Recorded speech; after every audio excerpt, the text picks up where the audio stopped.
Hello friends, সকাল সকাল বুনু আর আমি রেডি হয়ে পড়েছি, কারণ আজকে শ্রীগুরু ঠাকুরের অনুষ্ঠান। তার জন্য সবাই মিলে পথযাত্রায় বেরিয়ে পড়েছে। আর আমার বুনু হাওয়া খাচ্ছে, কারণ সকালবেলায় এতটা পরিমাণ গরম ছিল যে মনেই হচ্ছিল না যে এটা সকাল না এটা দুপুর।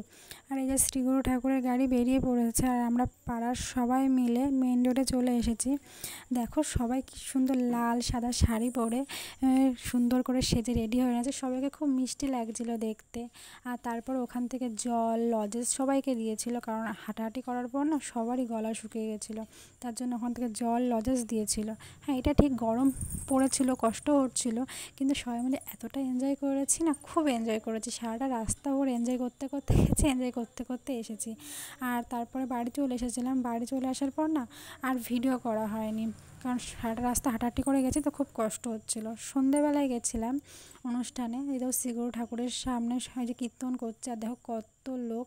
আর ওখানে খানিকক্ষণ ছিলাম, থাকার পর বাড়ি চলে এসেছিলাম। ভিডিও যদি আপনাদের ভালো লেগে থাকে তাহলে লাইক, কমেন্ট অ্যান্ড সাবস্ক্রাইব করে দিও। টাটা।